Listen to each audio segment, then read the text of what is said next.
শ্রম আইন সংস্কারের নির্দেশ প্রধান উপদেষ্টার। শ্রমিকের জীবনযাত্রার মান উন্নয়নে বৈশ্বিক মান অনুযায়ী দেশের শ্রম আইন সংস্কারের নির্দেশ দিয়েছেন অন্তর্বর্তী সরকারের প্রধান উপদেষ্টা ডক্টর ইউনূস। বিকেলে শ্রম ও কর্মসংস্থান মন্ত্রণালয়ের কর্মকর্তাদের সঙ্গে বৈঠকে এ নির্দেশ দেন তিনি। এ সময় দেশের শ্রমখাতের শ্রমিকদের জন্য বীমা কাভারেজ ও স্বাস্থ্যসেবা সুবিধা নিশ্চিত করার নির্দেশ দেন প্রধান উপদেষ্টা। জেনেভায় জুলাই গণহত্যা নিয়ে প্রতিবেদন উপস্থাপন। জুলাই গণহত্যা নিয়ে জাতিসংঘের তথ্য অনুসন্ধানী মিশনের প্রতিবেদন উপস্থাপন করেছেন সংস্থাটির মানবাধিকার বিষয়ক হাইকমিশনার ভলকার তুর্ক। বুধবার বাংলাদেশ সময় সন্ধ্যায় সুইজারল্যান্ডের জেনেভায় এই তদন্ত প্রতিবেদন আনুষ্ঠানিকভাবে উপস্থাপন করা হয়। এ সময় ভলকার তুর্ক বলেন, জুলাই গণহত্যায় ব্যাপক ও সংগঠিতভাবে মানবাধিকার লঙ্ঘন হয়েছে, সহিংসতা হয়েছে নারীর প্রতিও। অনেক শিশু ও তরুণ সারা জীবনের জন্য বিকলাঙ্গ হয়ে গেছে। পদ্মা সেতু প্রকল্পে দুর্নীতি, 23 জনের নামে মামলা। মাদারীপুরে পদ্মা সেতুর ভূমি অধিগ্রহণে প্রায় 10 কোটি টাকার দুর্নীতির মামলা হয়েছে সরকারি কর্মকর্তা সহ 23 জনের বিরুদ্ধে।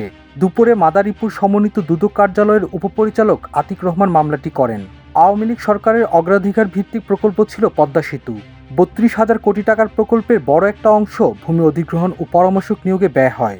অভিযোগ আছে ভূমি অধিগ্রহণের ক্ষেত্রে পদে পদে ঘটেছে অনিয়ম ও দুর্নীতি। হাসিনার বিচারের সঙ্গে নির্বাচনের সম্পর্ক নেই, খসরু। শেখ হাসিনার বিচার প্রক্রিয়ার সঙ্গে নির্বাচনের কোনো সম্পর্ক নেই বলে মন্তব্য করেছেন বিএনপির স্থায়ী কমিটির সদস্য আমির খসরু মাহমুদ চৌধুরী। তিনি বলেছেন, নির্বাচনী ব্যবস্থাকে পিছিয়ে নেওয়ার কোনো সুযোগ নেই। দুপুরে রাজধানীর বনানীর একটি হোটেলে গোলটেবিল বৈঠক শেষে এই মন্তব্য করেন তিনি। বলেন, শেখ হাসিনা সহ আওয়ামী লীগ স্বৈরাচারী সরকারের বিচারের জন্য প্রতিশ্রুতিবদ্ধ থাকবে জনগণের ভোটে নির্বাচিত সরকার। ভারতে পাল্টা শুল্ক আরোপের ঘোষণা ট্রাম্পের। ভারত সহ কয়েকটি দেশের উপর পাল্টা শুল্ক আরোপের ঘোষণা দিয়েছেন যুক্তরাষ্ট্রের প্রেসিডেন্ট ডোনাল্ড ট্রাম্প। আগামী 2 এপ্রিল থেকে কার্যকর হবে এই শুল্ক।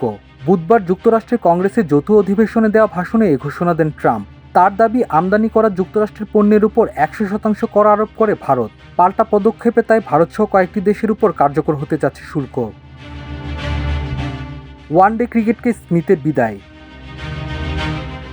ভারতের বিপক্ষে চ্যাম্পিয়ন্স ট্রফির সেমিফাইনালে হেরে টুর্নামেন্ট থেকে বিদায় নিয়েছে অস্ট্রেলিয়া। দলের এমন বিদায়ের একদিনের মাথায় অস্ট্রেলিয়ান ক্রিকেট সমর্থকদের জন্য আরেকটি দুঃসংবাদ দিলেন অজি অধিনায়ক। টুর্নামেন্ট থেকে বিদায় নেওয়ার পরের দিনই ওয়ানডে ক্রিকেটকে বিদায় জানান স্টিভ স্মিথ। অস্ট্রেলিয়ার হয়ে 15 বছরই স্মিথ খেলেছেন 170 ওয়ানডে, করেছেন 5,800 রান।